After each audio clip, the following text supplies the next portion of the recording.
It's 10 o'clock. Do you know where your kids are and who they're with? Now, the 10 o'clock news. Right now, Ernesto making its stormy presence felt in South Florida. We'll go there live. Ernesto, not particularly strong, but very big. It's going to impact our forecast. I'll have the details. You prepare, they prepare. But in one local community, neighbors are joining forces to face tropical weather together. A political casualty of Ernesto, a debate delayed. Learning from past storms as Ernesto approaches, the 10 o'clock news starts right now. Live from the local station, this is the 10 o'clock news. Hello, everyone. Tropical storm Ernesto sloshed rather than slammed ashore. The weakening storm has surprised forecasters, but they still warn it could be a wet storm for some people. Ernesto is our big story, first at 10 o'clock. Supplies flew off the shelves as residents stocked up in South Florida today. Homeowners boarded up, preparing for the worst just in case. Ernesto, however, is a little more than a rainmaker, reaching top sustained winds of just 45 miles per hour. National Hurricane Center Director Max Mayfield says he's happily surprised by the storm's weakness. Right now, we have live Eye on the Storm team coverage. Channel 4's Jennifer Bauer is live in Melbourne. Scott Johnson has the latest as a Nassau County community takes a unique approach to storm preparation. And Victoria Warren will join us with Operation Reality Check here in Jacksonville. We begin with the Weather Authority senior meteorologist John Gond. Our team coverage continues right now. Tonight, a Nassau County community is not taking chances. They're taking care of each other. Organizers have a complete list of supplies in every household, and they're ready to help whomever needs it.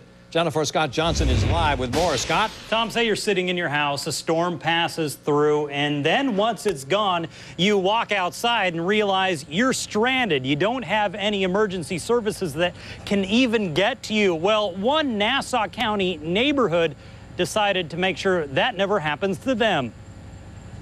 Looking at all the food, the spare generators, and the map that shows which houses have what supplies, you can probably see this neighborhood is prepared for any storm. I was like, might as well do something before it happens.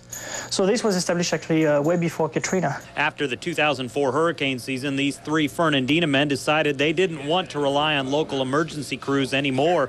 So they put together a very detailed hurricane plan for their Oceanside neighborhood. We got about 35% of the full-time residents to come here initially, and then word of mouth after the first briefing that we gave, in which we discussed what could happen here, got people interested. Neighbors tell me A1A here is their only escape route, and to the north they say there's a bridge that shuts down with winds that are anywhere over 40 miles an hour, and then they say to the south there's another bridge that shuts down at the first sign of a storm, so they could easily be stranded. It is very likely, if the worst happened, that there will be no access in and out of the neighborhood. It's being prepared, and we know what happened with people who weren't prepared in New Orleans.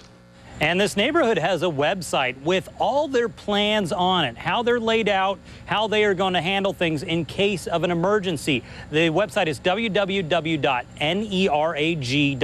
nerag.com. If you want to set up a neighborhood plan for yourself, this might be a good place to find out how to do it. Now we're going to head down to the Landing, where Victoria Warren is standing by live with some details on some changes you've seen around town called Operation Reality Check. Victoria? That's right, Scott. You know, the best planning always starts at home, but the city has learned some lessons from some past storms. So as a result of some of those lessons, these colorful poles around town, they're part of something called Operation Reality Check. It was started about a year ago after the really bad storms that came through Jacksonville 2 years ago. These colorful poles, they show you how high the storm surge would go depending on the category of the storm. Here at the Landing, worst case scenario, category 5, the storm surge would be a little bit more than 5 feet. That's I'm 5'6", so it's almost as tall as I am. This is just one of the newer things you'll notice as Ernesto approaches.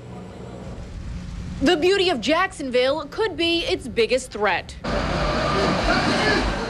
And as Ernesto approaches, the city wants you to look around and take notice. It's a pretty dramatic reminder. These poles are throughout the city, part of Operation Reality Check. It just gives you a good idea of how high the water could rise in the event that a hurricane hits Jacksonville. How about this for a reality check? Here at Sisters Creek, just off Heckscher Drive, a category 3, the water would be well above my head. And if this area ever got hit with a category 5, the water would be as tall as those palm trees.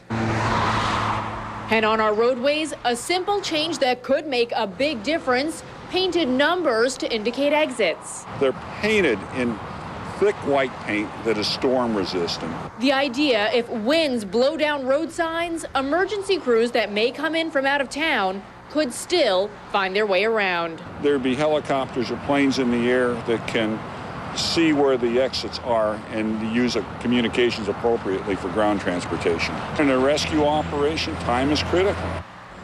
Now, these colorful poles, 41 of them are throughout the city. This one, again, about 5 feet tall. Some of the poles throughout other parts of the city go as high as 16 feet into the air. So in those worst case scenarios, a Category 5 storm coming through, the storm surge in those areas could reach 16 feet. Now, on the Department of Transportation side of things, with those painted numbers, they are on all of the interstates in Jacksonville: I-95, I-295, I-10, and also on parts of 9A. They said the reason it's on 9A is eventually, when all the construction's finished, 9A will become part of I-295. Live from downtown, Victoria Warren, Channel 4, the local station.